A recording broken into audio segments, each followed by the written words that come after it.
The topics and opinions expressed on the following show are solely those of the hosts and their guests and not those of W4WN Radio, its employees, or affiliates. We make no recommendations or endorsements for radio show programs, services, or products mentioned on air or on our web.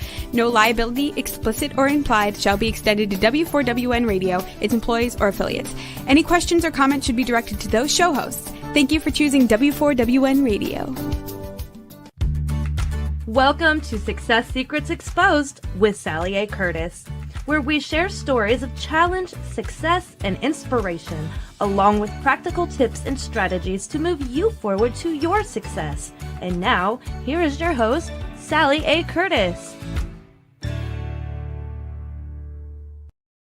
Good evening, good morning, and good day to you all, and welcome to another episode of Success Secrets Exposed.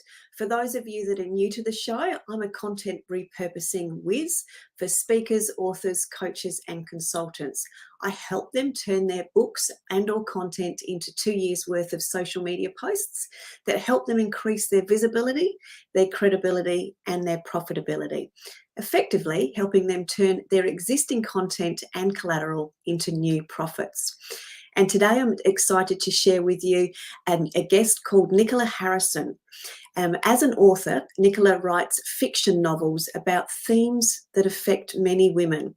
And in her latest novel, The Showgirl, she discusses the challenges of career versus love, which in many ways has mirrored challenges in her own life. This has actually prompted our chat today, which is how do you choose the life you love and the man you love? Prior to writing novels, she worked as a fashion journalist in New York City and now lives in Manhattan Beach, California, with her husband, 2 sons, and a high-maintenance chihuahua called Lola. Please help me welcome to the show, Nicola Harrison. Hi, thanks so much for having me. Thank you so much for joining us. It's been a pleasure to find out a little bit more and listen to and do some research about some of your work. So I'm excited to be able to share some of this with the audience today. So thank you for joining us. Yeah, absolutely. Thanks. Now, I'd love to know a little bit, if we can share with the audience, a bit about your backstory and how you got into this type of writing. Yeah, sure. So I write fiction. I write historical fiction.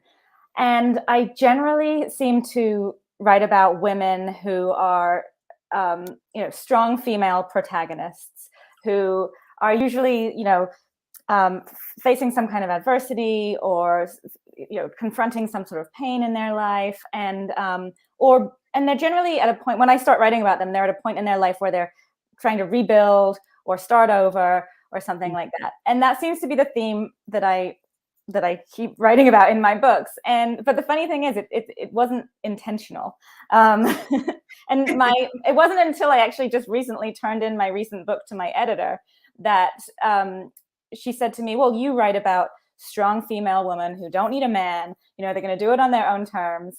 And I said, oh, okay, yeah, actually, you're right, I do.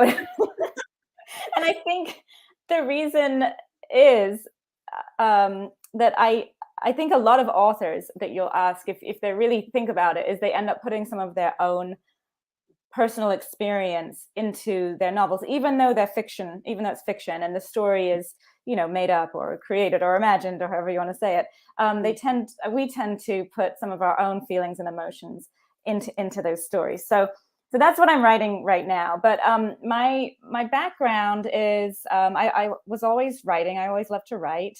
I studied literature and creative writing in university. And then, as you mentioned, I went into a career of fashion journalism. So I was like finding a way to write in a way that I could make a living. But I was always taking a writing class on the side or at night to be creative and do sort of my own writing. And then eventually that started to turn into a novel. So that's sort of the first story of how I got there. Yeah, beautiful. And there's a couple of things I love about that. The falling into this habit or this genre, or however you call it. And I think that for me, with the clients that I work with, and if I look at my own life, when you sort of suddenly fall into something and it becomes that habit, it's usually a good indication that you're following your inner genius, and that's the purposeful thing that you're meant to be doing. So Yes. I love that. Yeah. And I think so many of our listeners, and certainly my communities, they are made up of very, very strong women who are used to reinventing themselves, are continually evolving, are strong. But with that strength, they do want to have that vulnerability and find love. But there's that balance, and when you're sort of charging ahead, you do have to make some tough choices. So I think it is a very, very relevant theme to be having, because there's so many people that are in that sort of transition stage. And that can be, sometimes that's 30 something, sometimes that's 40 something, sometimes that's 50 something, and even beyond. Yeah. So I love that we're going to have a conversation around some of these themes today. So thank you. Yeah. So tell us a little bit more as to the kind of writing that you do, because there was lots of descriptive words when I was reading it. Some of the reviews talked about it being a cinematography. Yeah. I knew it wasn't quite right, and I didn't write it down. So you're obviously really good at extracting and putting people into the film or the movie style of the writing that you do, which again to me comes out to be an inner genius element, because writing is not my thing, which is why I love speaking to so many authors. Right. And I see that as a gift. So explain some of that to us as well, please. Yeah. So I mean, I love picking a time in history and really doing a deep dive into it, and learning all about what was going on at that time, and especially what was going on for women and how they were affected by what was going on in the world. And I really end up doing a lot of research and a deep dive into that. And I like I like incorporating all of as many elements and details as I can into the novel without it feeling textbooky, or you never want people to feel like they're reading about the 1920s or the 1930s. You want them to feel like they're in it, they're stepped into that world. So I really enjoy capturing all of that. But like I said, I think what probably makes it feel maybe authentic, makes the writing feel authentic, even when I'm writing at about a time that's that can't necessarily relate to, like the 1920s or the 1930s.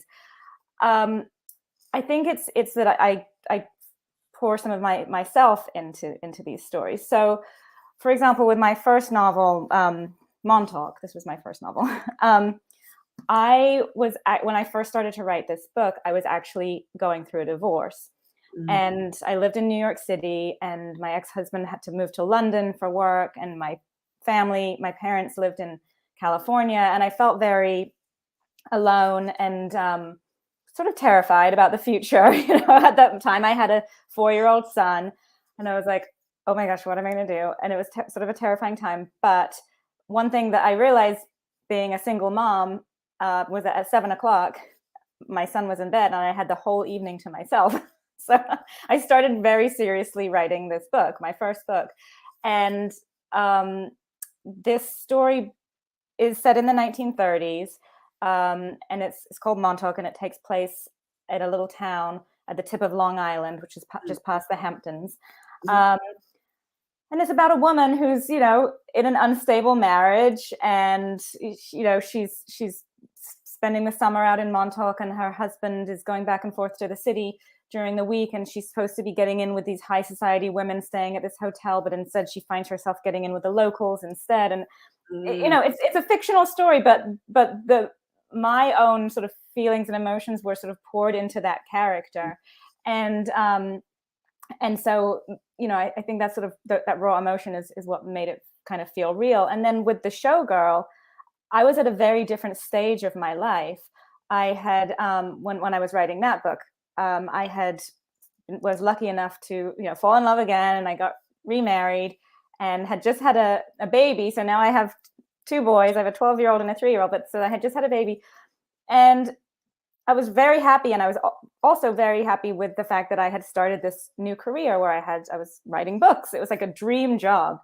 And but I was also very, very sort of protective of this newfound career, dream job that I had. And even though I was newlywed and a new mom for the second time, I wanted to really protect this opportunity that I had to write. I had a second book deal with the big publishing house, and I really didn't want to mess it up. And so, and fortunately, my husband's very supportive, and we got like a full-time nanny, which felt kind of crazy at the time. You know, the baby was only a month old, and I'd never had a full-time nanny before when I'd been a mom. But I was like, I am not, even though I'm a mom, I'm not going to let things get in the way, and I'm going to do this. I'm going to be successful. And I felt very driven.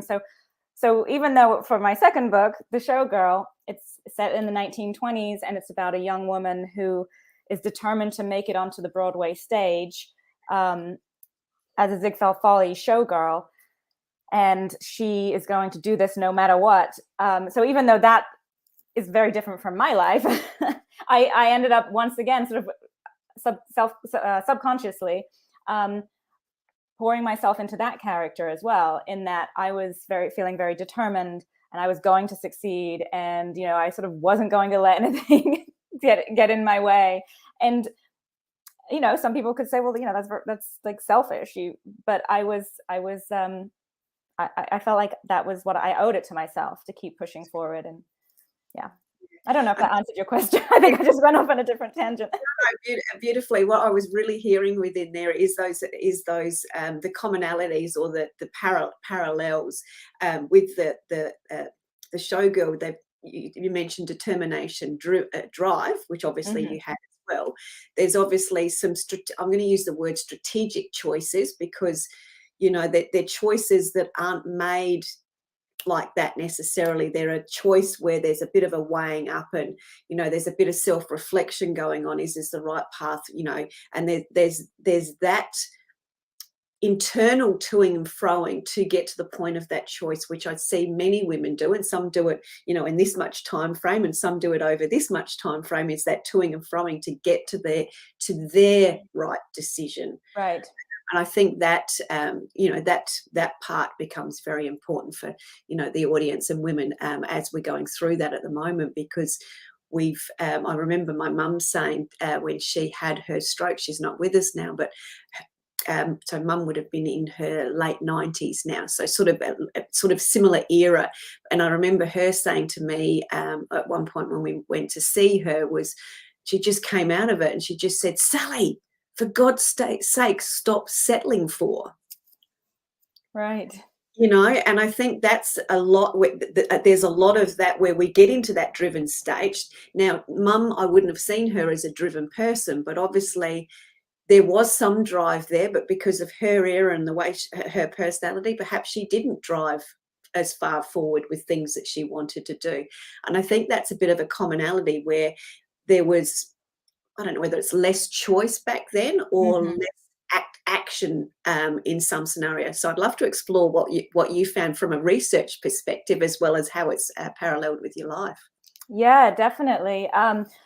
So it was so interesting to write about women in the 1920s. Such a fascinating decade for women. I mean, there was so much change going on. They had just got the right to vote. And of course, all of my main character in this book is a flapper. She's a true independent, woman of her time.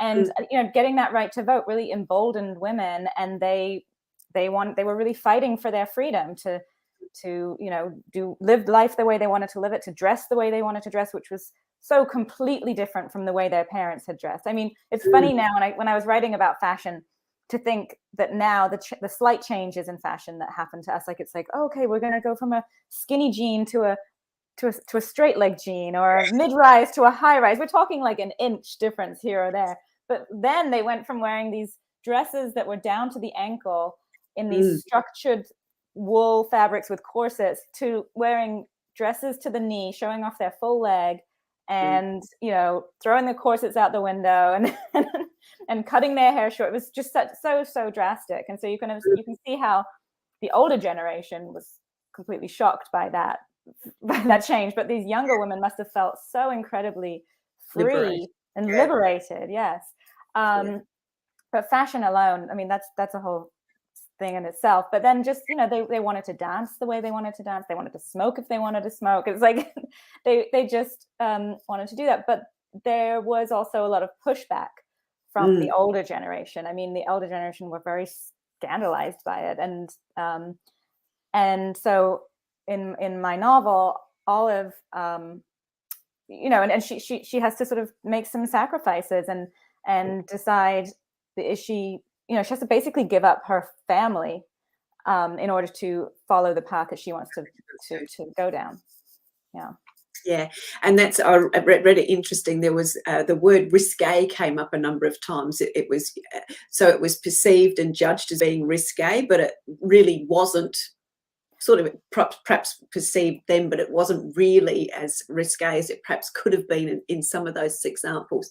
Right. And when you're going into those things that are unconventional, you do get judged and set aside by family members at different times. And I know women have experienced that when they've got divorced, or they've left a husband that nobody thought they should leave, or they've done something different, or in some cases got a full-time nanny on, and all those sorts of things.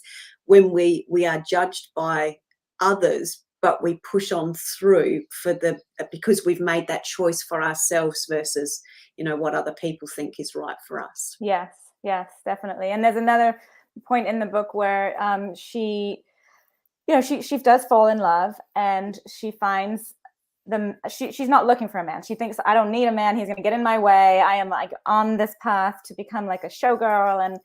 But then, of course, when you're least expecting it, this man comes along, and he's sort of the first man who really accepts her for her modern ways and her passion for success and her independent nature, and so he sort of whisks her off her feet. But then later he starts to change his tune because pressure from family start to say, like, well, what's it going to be like to be married to a showgirl, and what kind of a life is that? And so he starts to change his tune on her and wants her actually to adopt the more traditional role, which is exactly what she was trying to avoid.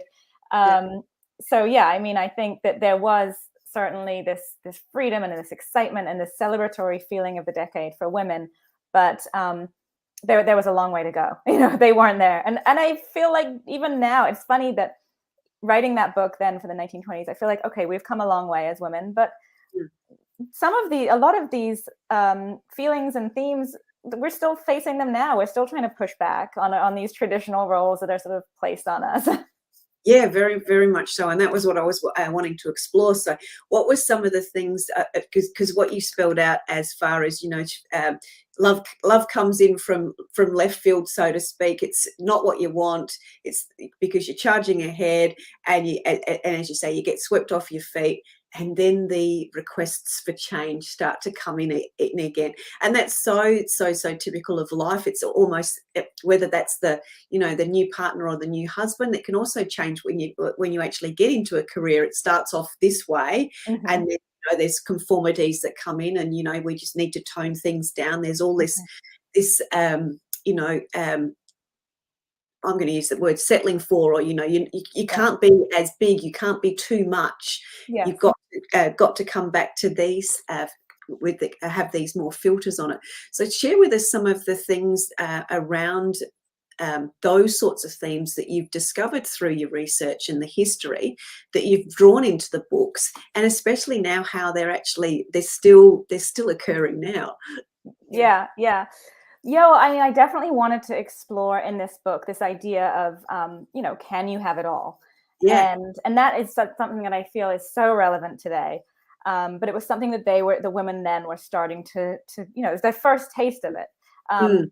But I really loved delving into that topic, and can you have the career and the dream job, and then can you also be a good wife and a good mother and even like a good friend? And can you do all that, or do you have to like pick and choose and say, okay, I can do two of those things or one of those things?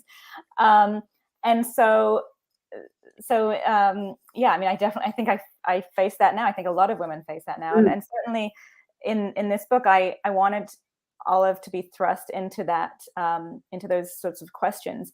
And it's funny because as an author, you're told never go on to Goodreads or Amazon or whatever and read your reviews. But, of course you do.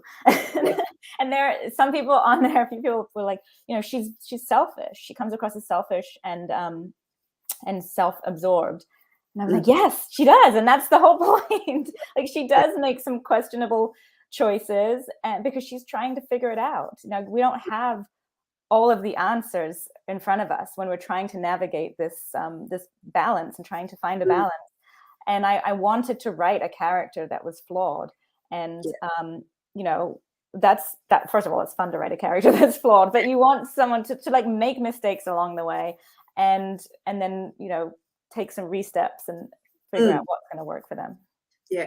And I think too, what you've actually said, those re-steps there, the person that would have actually said, that she was selfish and all those sorts of things, a few years down the track may actually have a different perspective because they may have lived some of that themselves. Right. So there's all sorts of different reviews there, and there's different perspectives. Yeah. And you tend to resonate with your own life experience, obviously. Right. As well. Yeah. Yeah. And some of the sacrifices, what were some of the sacrifices that she took on board and then perhaps changed later? Can you share any of that with us? To see if Yes. So certainly she had challenges with her family, with her own family, because her father was very much more traditional and just expected that his daughter would, maybe take a sales job or something at a nice department store, but really it would just be kind of like as a hobby and a means to like meet a nice man. And so he's sort of horrified and concerned about his own reputation when she's dancing and flaunting herself, which, as we said earlier, it was risque, but it wasn't that risque. But for the time, it was risque. But she was also very talented as a singer and a dancer. So she wanted to, perform and have this outlet of creativity. But her father was really pushing back against that. And ultimately, she had to decide, okay, am I going to continue this nice relationship with my family, or am I going to break ties and go on and do what I want to do? And so that's one of the sacrifices that she had to make. And then later on, like I said, she has to make a decision what she's going to do about Archie, the love interest. If she's going to stick with him and live a nice life, very luxurious probably, and a nice life, but it's not her passion, and she feels compelled and completely driven to follow her dreams and pursue her passion. So and was that an easy transition for her? Was she strong enough that she was able to have a good communication with Archie, or was it sort of, without sort of doing too much spoiler alerts, what was the theme with that? Was that a tough conversation? Was it she just made her choice and just moved? What was some of the what I'm asking there, I suppose, is what's the parallel with what women are facing now when it comes to having those tough conversations and standing by the choices that they make? Well, and without giving too much away, because hopefully people will go out and read the book, but this is one of the moments where her flaws kind of show up, and maybe she doesn't handle it the right way, and maybe if she had communicated her needs more and sort of been a little bit more level-headed about it, maybe they could have come to some understanding, but she makes it a little difficult for herself. And I think that, beautifully said. And don't we all know how fabulously wonderful hindsight is when you can actually look back at the conversation you may have had with others. So I hear straight away with this book, you have the opportunity to, be taken on an adventure and a ride through somebody else's life of living their purpose, but you also have the opportunity to reflect it back on your own life and the way that you've lived or made choices and those sorts of things as well. Yes. And also I think there's a moment of a sort of like, what's it called? Fight or flight moment for her. It's sort of sometimes when you're in the moment, it's just easier just to run. Yeah. You know, it's like nothing will change. I'll just leave. Yeah, and yeah, definitely all done that. I know I've done that myself and gone, I'm just doing that, and you just charge off, and then you think, but everything usually works out for the right reasons. When again, you can look back retrospectively to see, all the points and the dots in the life joining and moving forward, which is good. So tell us a little bit more about. I suppose the themes that you're writing on, and this can be between your two books, as it relates to women sort of really discovering who they are and the ability to follow their dreams and move forward because of what they've discovered about themselves. Yeah. So I mean, that's just seems to be the theme that keeps coming up for me, that I really love to write about and explore in different ways, obviously. But I mean, I feel that. For in Montauk, the character Beatrice she feels very trapped in the life that she's in. She's in a difficult marriage. She's realizing that it's not with a man who is in love with her, and she's probably not in love with him. And she sort of yearns for this other life that she's getting a little taste of, which is a more subtle, more modest lifestyle. And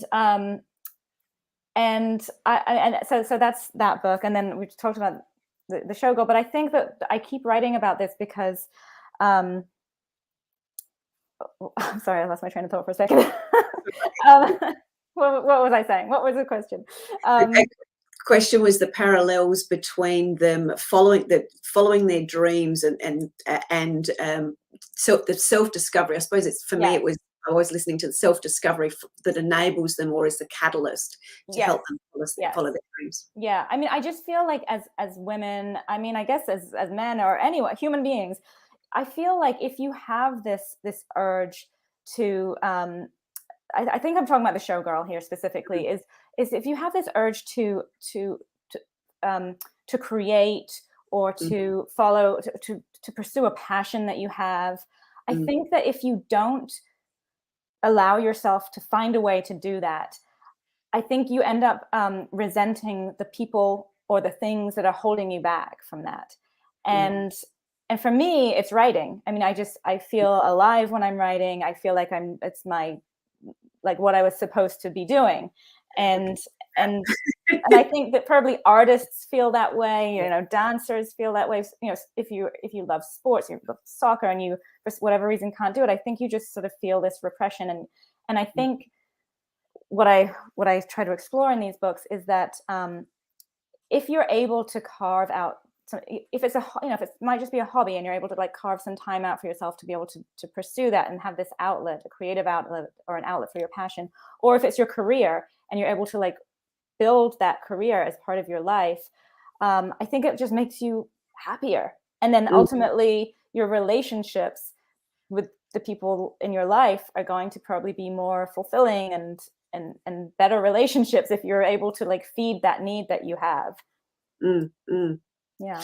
I think you've highlighted something there. It's carving out some time to allow that creativity, that spontaneity, that thing to bubble up enough for you to actually start to experience it. So you can actually have a choice, this feels good, or I like this. Do I want to do more of it? So you can actually carve out more time. But like any great adventure in life, it starts with that single step, doesn't it? And it does require that carving out of some time to be able to do that. I'm often in groups talking to different women, and one of the common questions that we get asked, especially when it's women that are at the very, very beginning stages of this transition, or what's next, or it often starts with who am I, and then what's next. And often the question that comes up in some of those conversations is, well, how do I find my purpose? Right. Yeah. And I think it's what you're saying. It's dabbling. Do a little bit of dabbling at first, and for me it was, I mean, I took writing classes growing up and everything, but as when I was doing my journalism career, I would sort of take these night classes, and it's like, oh, just try a little fiction, just try it. And it's almost like I'm not committing to anything. I'm just dabbling with it to start. And then you start to be around other people who have those types of interests. And that feels good, to be around other people who are sharing the same interests. And now, and for actually the past like 8 years, I think I'm in a writing workshop on Thursday nights. Now it's on Zoom. Well, for me, it's on Zoom. They've got back together in person in New York, but now I'm living in California. So for me, it's on Zoom. But we meet every Thursday evening, and we share pages with each other, and we just sort of, we just share it, and it sort of gives us a deadline, because we know every Thursday night we're going to have to bring something and share it, and it just sort of keeps pushing you forward. And so that was really what got me to finish writing my first book. It's like a little bit of camaraderie, and a little bit of a deadline. It's like a self-imposed deadline. And then, of course, now I have a publisher, and I have I had a second book deal and then a third one. So now it's like I have the deadline from the editor. But even then, there's still this real self-determination and self-motivation that you have to have, because no one's really breathing down my neck. I mean, yes, I have an editor, but I don't go and sit in her office for 8 hours a day. It's not, and yes, she expects me to produce good work and to turn it in on time. But if for some reason I didn't, she'd find somebody else that does. There's plenty of people who want to write books and be published out there, So it's like you really have to, once you get to the point where you're like, this is what I love to do, you really have to like stick with it. And I, it's my full-time job now. Yeah. And I think as we were talking there, and you were talking about that dabbling, if I look at my own life, I've dabbled in all sorts of different ways, but ultimately they've all led to the creativity stuff that I do now, and the work that I do with speakers and coaches. It's all, I can, join the dots, and it retrospectively gets to that. And like yourself, I started doing the content repurposing for books, because I was helping some of my speaker buddies out, and I was just doing that, and then I kept getting asked for it. So it was one of those things that I fell into, because people kept asking for it. So that whole thing of how do you find your purpose comes in from the it's almost like trying on being in a shop, trying on a couple of different pairs of shoes. You're just trying it on, that one doesn't feel quite comfortable. So there's that element, but you've also highlighted the other element that I see with lots of other successful women, and I'd love to see how this has sort of panned out with your writing that you've done, and the I suppose the research that you've done in history is have these women had the right networks? Because we're here in business today, to be successful, you've got to have the right people around you, which is clearly something that you're doing with your community that you're in with writers.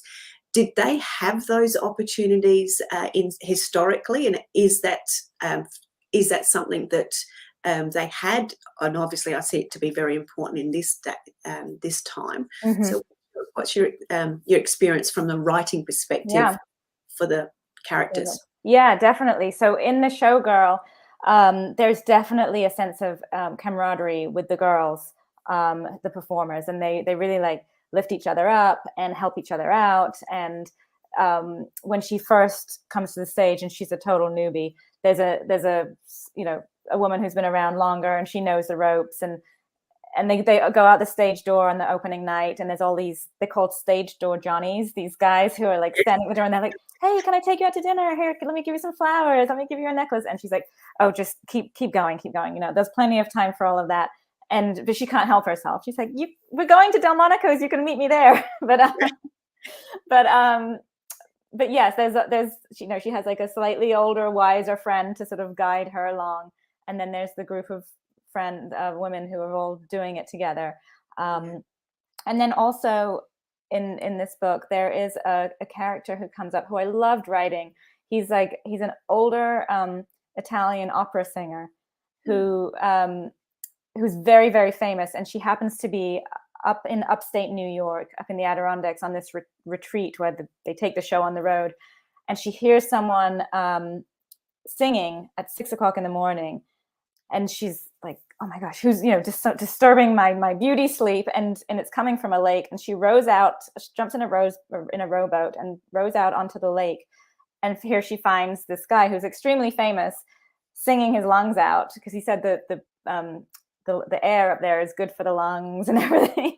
And sort of an unusual, unexpected friendship develops between the two of them, and he sort of becomes this mentor to her, which I just really enjoyed writing. And it's funny because I wasn't expecting him to come into this book, or I thought he might just sort of have a walk-on role and just be like a funny scene. But I liked writing him so much that he stuck around and had a more prominent role.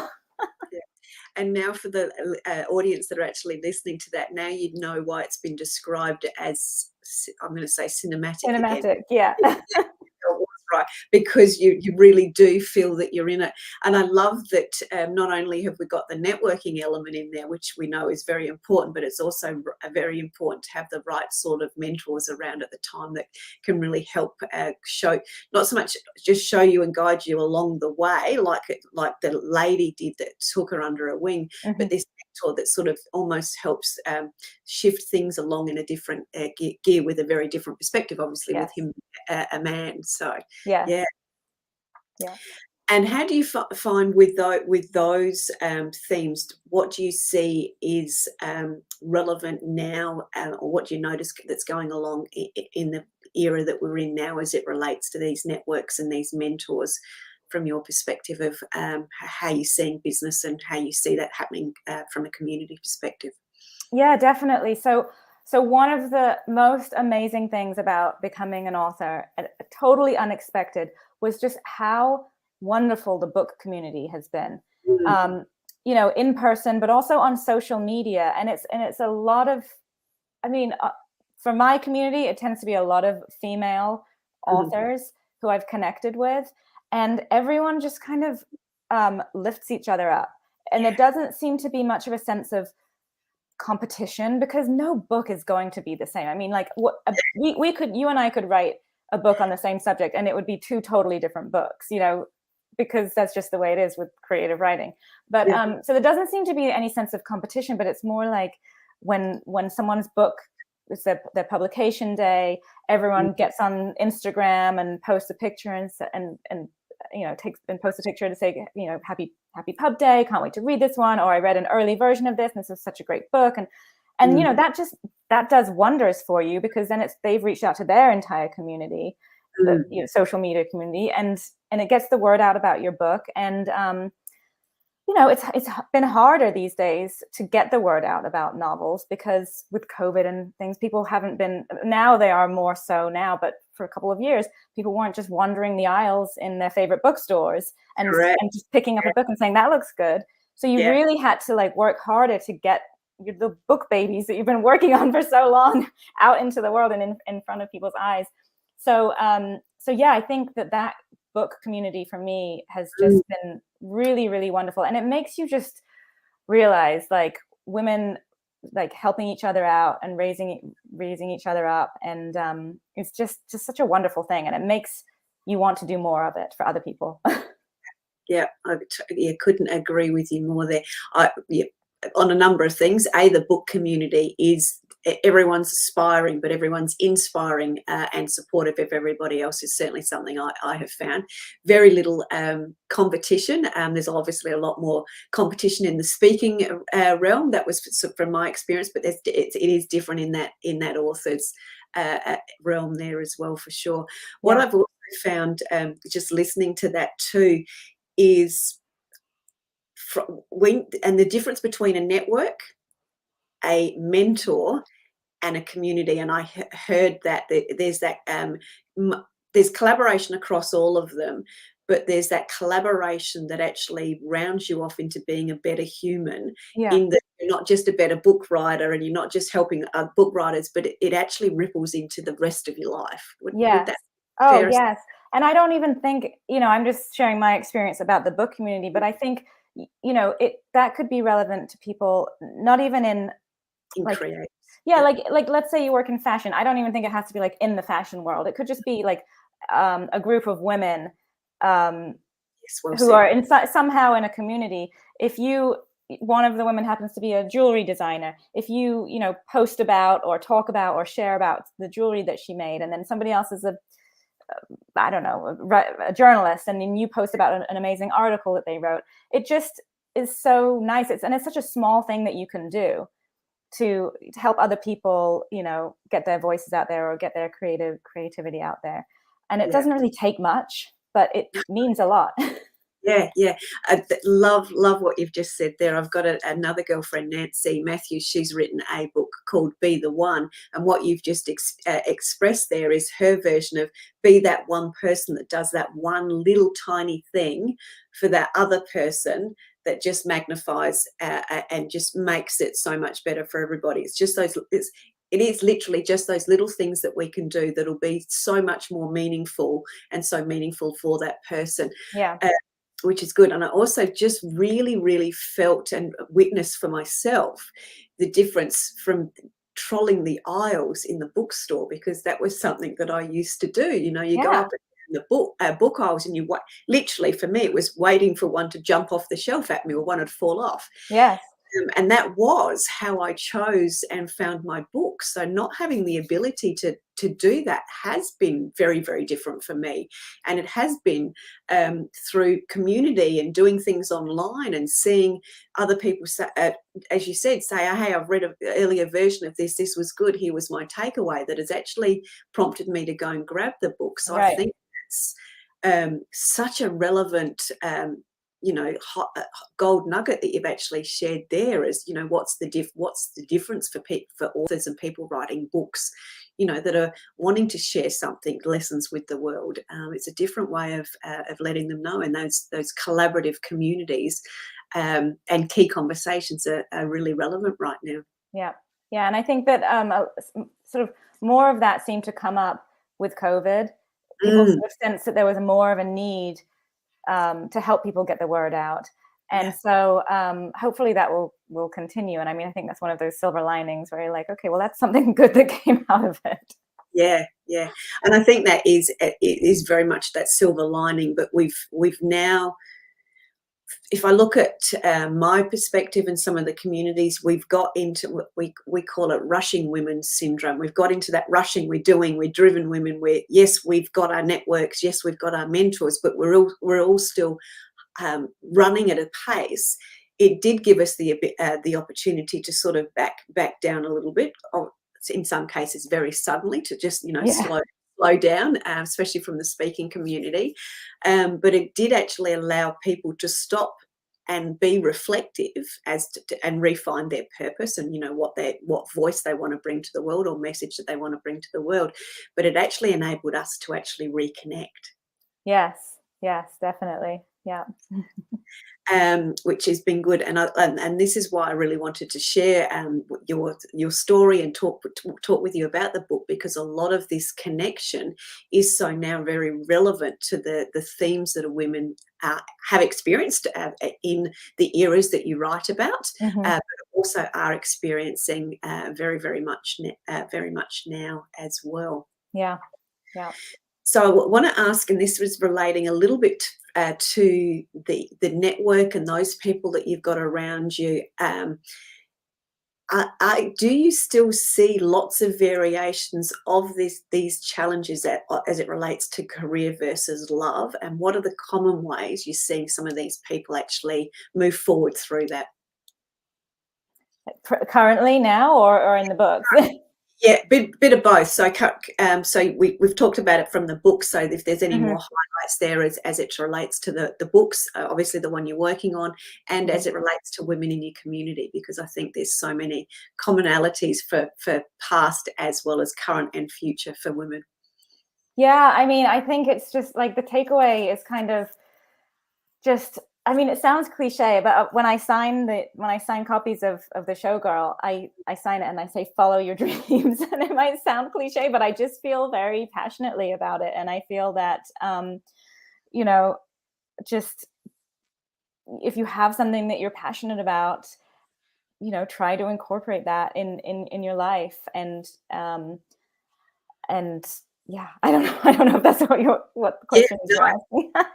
No, that's perfect. And I think that ties in beautifully, because it is, as we've discussed, it's it's, if you don't know what your purpose is, if you're still on that search to find out what your new purpose is, or your transition to that purpose, or you're wanting to grow into something more but you're not quite sure what that is yet, if you're stuck sort of in that spot, it is a case of trying on those, those shoes and Trying on dabbling. those shoes, yes. Finding some opportunities.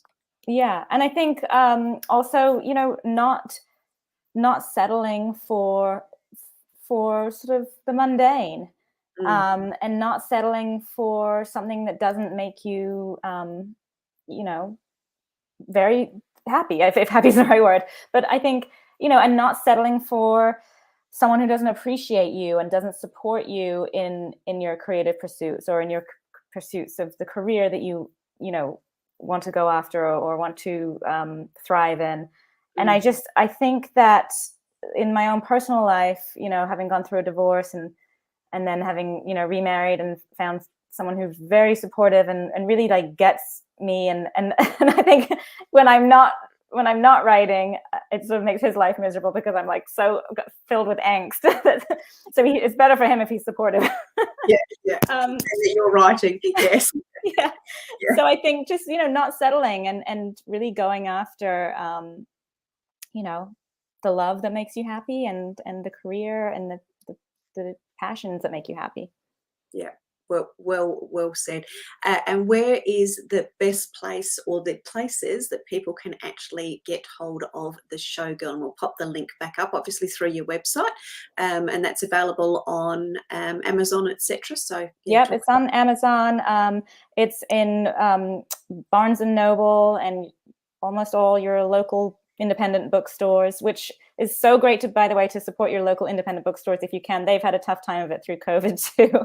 But it's also available online, and my website is nicolaharrison.com. So that just kind of gives updates on new books coming out. I have another book coming out next summer. So there'll be info about that on the website. And also, if anyone would like to just follow along on my publishing journey and life as a writer, I'm on Instagram as Nicola Harrison author. Yep, beautiful. Thank you very, very much. So as part of a bit of a recap, yes, you can have it all. It is about making the choices and finding what actually lights you up, because we don't want you leaving this earth with the light still inside you. The light is there to shine out in the world. If you're if you're still trying to work out what your thing is, then dabble away. Have great conversations with great people. Find the right network that'll help you find the right mentor, and then find the community that's going to actually support you be all that you can be, so you can be bold, be brilliant, and become everything that you were meant to.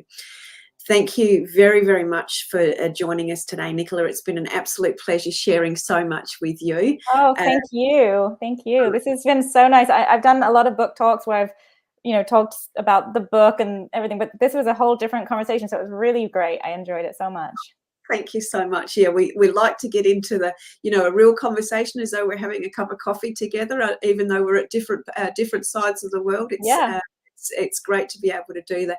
And I think it gives people the insight and also the inspiration to go to, discover a book that they may not have heard about or known about, and to be able to use that book to be inspired, but also and entertained, but also to use that book as aspirations as to what they're going to do next in their life, and use it as a reflective tool. So it's been brilliant to be able to shine the light on that element yourself as well. And I look forward to finding out about the new book coming out in your summer. So thank you very, very much for joining us.